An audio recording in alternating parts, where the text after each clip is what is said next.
최근에 며칠 전, 6월 달에 한국 게이츠라는 자동차 부품 회사가 대구에 있는 회사인데요. 여기에가 이제 1차 적으로 이제 자동차에 들어가는 부품을 공급하는 벤더입니다. 거기에서 갑자기 폐쇄가 됐는데요. 근데 여기는 147명이지만 여기 협력사에 참여하시는 분이 6,000명입니다. 하루아침에 6,000명이 일자리를 잃게 되는데요. 그랬을 때 이 기업을 살리는 데 있어서 현대차의 역할을 할 수 있는 부분이 있지만 현대차는 여기에 역할을 하지 않는 것을 결정했습니다. 왜냐? 이 회사가 내연기관에 들어가는 부품을 생산하는 업체이기 때문입니다.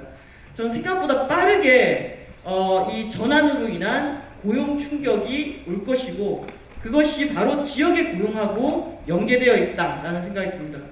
위험에 대한 것들은 고령층 인구라든지 의료기관 수라든지 평균 온도 상승폭이라든지 열대야 일수로 계산을 해봤는데요. 부산이 이번에 홍수도 많이 났었는데 부산이 의외로 매우 적응에 대한 위험도가 높고 광주 남부가 또 높은 것으로 나타났습니다. 아까 빠뜨린 것 중에 하나가 감축 부담이 큰 지역은 석탄발전소가 있는 지역인데 부담이 덜한 지역은 서울과 경기도에 있는 도시들에 집중되어 있습니다. 이 얘기는 기후에 대한 부담의 정도가 지역마다 매우 불균형하다라는 거고요. 오히려 이 적응 지도에서는 서울이 열대야 일수가 높다 보니까 서울에 있는 도시들이 다수 고위험 지역에 속하고 있습니다. 그래서 저는 이 코로나 위기 국면에 정부도 어렵지만 지자체장들도 매우 고민이 크다. 고용이든 기후든 뭔가 대책을 찾아야 되는 상황이고요. 그린뉴딜을 할 때도 현장은 지역인 거고요. 그랬을 때 지역별로 특성에 맞는 기후위기 영향 분석하고 그린뉴딜이 필요하다. 지자체마다 감축과 적응의 중요도가 다르고 석탄발전 입지 지역과 자초산업이 가다 분포한 지역은 더 큰 부담이 들고 그러면은 각 지역의 특색에 맞게 기후정책, 그린뉴딜 정책이 가야 된다라는 생각이 들었습니다. 6월 5일날 기후위기 비상선언을 했고요. 지자체에서도 기후위기 교육강화 비상선언을 했습니다.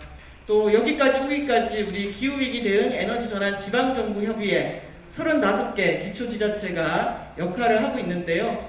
또 지난해는 산업부가 17개 강력지자체의 지역에너지 계획을 일괄 수립하도록 했습니다. 그린 뉴딜에 있어서 에너지 분야가 매우 중요하기 때문에 어떻게 보면은 지역 기반으로 그린 뉴딜을 한다고 했을 때는 17개 강력지자체가 세운 지역에너지 계획의 실행도를 높이는 방향으로 연결되는 것이 중요하고요. 또 이 정도 규모를 하게 될 때는 서울의 서울에너지공사라든지 또는 우리 당진의 지역에너지센터라든지 이런 것들을 할 수 있는 기반으로서의 에너지 관련한 조직들을 그리고 이런 공사의 역할들이 중요하다라는 걸 알 수가 있습니다. 그래서 저는 기후위기 비상선언을 했으니 그에 맞춰가지고 추진단이 만들어지고 각각의 영역에 대한 정책들이 만들어지고 또 어딘가는 아주 좋은 성공 사례가 만들어져야지 그게 그린뉴딜 확산 전략에 영향을 미칠 거라고 생각하고요.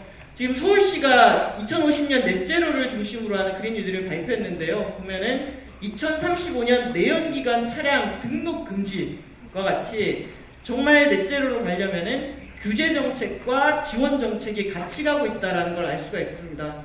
충남은 정의로운 전환을 중심으로 만들었고요. 그랬을 때 이 서울시의 그린 뉴딜에 있어서 요 그래프 어떻게 하면은 2050년도에 넷제로로 갈 것이냐에 대한 비전 이런 것들을 저는 지자체들이 이런 내용들로 좀 만들어야 되지 않을까라고 생각을 합니다. 그리고 서울시의 그 건물 온실가스 배출량 총량제라든지 또는 내연기관차 등록 금지 정책이라든지 이런 것들은 서울시 자체로 할 수가 없습니다. 지자체의 권한이 아니기 때문에. 그래서 지금 그린 5법이라고 해서 정부와 국회를 대상으로 제도 개선을 지금 강하게 요청하고 있습니다. 저는 그린뉴딜 자료를 보면서 충남도의회가 5월 28일 날 그린뉴딜 결의안을 제출해서 통과시키는데요. 이 결의안에 들어가 있는 메시지들이 매우 좋습니다. 정부는 석탄화력발전 집중 지역과 같이 산업구조 개편에 취약한 충남에 우선 지원해달라. 그리고 정부가 주도하되 지방정부의 참여를 보장해달라.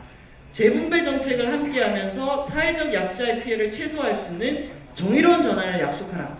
저는 어떻게 보면 정부가 그린 뉴딜을 한다라고 했을 때 이런 설명들, 이래서 우리가 그린 뉴딜을 한다라는 내용들이 추가됐으면 좋지 않았을까라는 생각이 들고요. 또 그린 뉴딜에 있어서 약간의 저는 모순점이 이런 것들이 있다고 생각합니다. 보면은 그린 뉴딜에 이 몇 가지 사업들이 나오는데 사실은 사업 밖에 있는 지자체가 하고 있는 거대 국책 사업들이 예산 규모도 크고 온실가스 배출에 미치는 영향도 큽니다. 그래서 지자체가 하고 있는 이 거대 사업들을 어떻게 그린화할 것이냐가 돼야지 진정한 그린 뉴딜에 가까이 갈 거다라는 생각이 들고요. 경기도의 그린 뉴딜은 특이점이 탄소 영향 평가, 사업을 추진할 때 온실가스 배출에 미치는 영향을 사전 검토할 수 있는 이런 제도를 도입하겠다라는 내용이 들어가 있어서 의미가 있습니다. 광주는 설명을 하실 거고요. 기초지자체들도 발표를 하고 있습니다. 화성시 같은 경우 오늘 발표를 하면서 2022년 친환경 무상교통 로드맵을 준비를 하고 있는데요. 화성시의 그린 뉴딜 정책 중에서 저는 이 부분이 매우 흥미로운데요.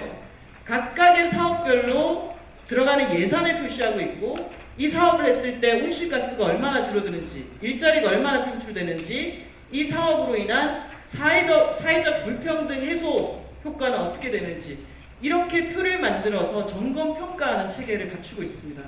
저는 그린 뉴딜이 매우 복합적인 성과와 목표를 지향한다고 했을 때 이런 식의 접근이 저는 필요하다라고 생각하고 있고요. 그래서 이걸 제대로 하려면은 그린 뉴딜 포괄 예산제라든지 지역별 차등 지원, 보다 긴급한 대책이 필요한 곳에 대한 집중, 준비된 지역에 대한 집중, 그리고 안정적인 예산 확보 방안 마련, 그린 뉴딜 기금이라든지 탄소세라든지 그리고 그런 것들을 제대로 하기 위해서는 정부의 정책, 그리고 가격세제 개편, 그리고 지역별로 그린 뉴딜 정책을 수립할 수 있도록 통계나 자료를 지원하는 것, 이런 것들이 지원이 돼야 된다라고 생각합니다. 그거와 연계해서 저희가 지난 국회에서 얘기했던 자치분권과 에너지분권을 연계한 법 개정안이라든지 그리고 올해 하반기에 국가기후환경회의에서 전기요금이나 수송용 에너지 가격세제 개편 논의라든지 이런 것들이 다 맞물려 있다라고 생각합니다. 이제 거의 마무리하겠습니다. 그 한국판 뉴딜의 추진 체계가 있습니다. 지금은 정부 부처와 그리고 당 K 뉴딜위원회가 협력하게 되어 있는데요. 사실 3개월 만에 만들어지면서 충분한 다양한 이해 당사자들의 의견이 그린 뉴딜이나 한국판 뉴딜에 들어가지 않았습니다. 그래서 지금부터라도 이 논의의 체계 틀에 지자체가 참여할 수 있도록 하고 정의로운 전환위원회를 신설하도록 해서 좀 타격받는 지역에 대해서는 집중적인 대책이 필요하고 또 그린 뉴딜 법을 또 마련하는 과정에서 다양한 이해 당사자들의 의견을 수렴되도록 해야 할 겁니다. 앞으로 그린 뉴딜 논의가 이렇게 전개가 될 것 같습니다. 하반기에는 국가기후환경회의에서의 의견이 있을 거고요. 미국 대선이 그린 뉴딜에 미친 영향이 클 겁니다. 우리 12월까지 2050년 장기 저탄소 발전 전략 제출하면서 2050년 넷제로 계획 반영하는 것들이 중요하게 될 거고요. 내년에도 쭉 이렇게 진행이 됩니다. 그래서 도대체 어떻게 할 거냐, 기후위기 대응 어떻게 할 거냐, 그린 뉴딜 어떻게 할 거냐라는 거는 대선과 지방선거에서도 저는 매우 중요한 이슈가 될 것이다 라고 생각하고 이제부터 시작이니까 지금부터 제대로 잘 만들기 위한 이런 노력들, 그 과정에 다양한 분들의 참여 이런 것들을 통해서 계속 보완해 갔으면 좋겠습니다. 감사합니다.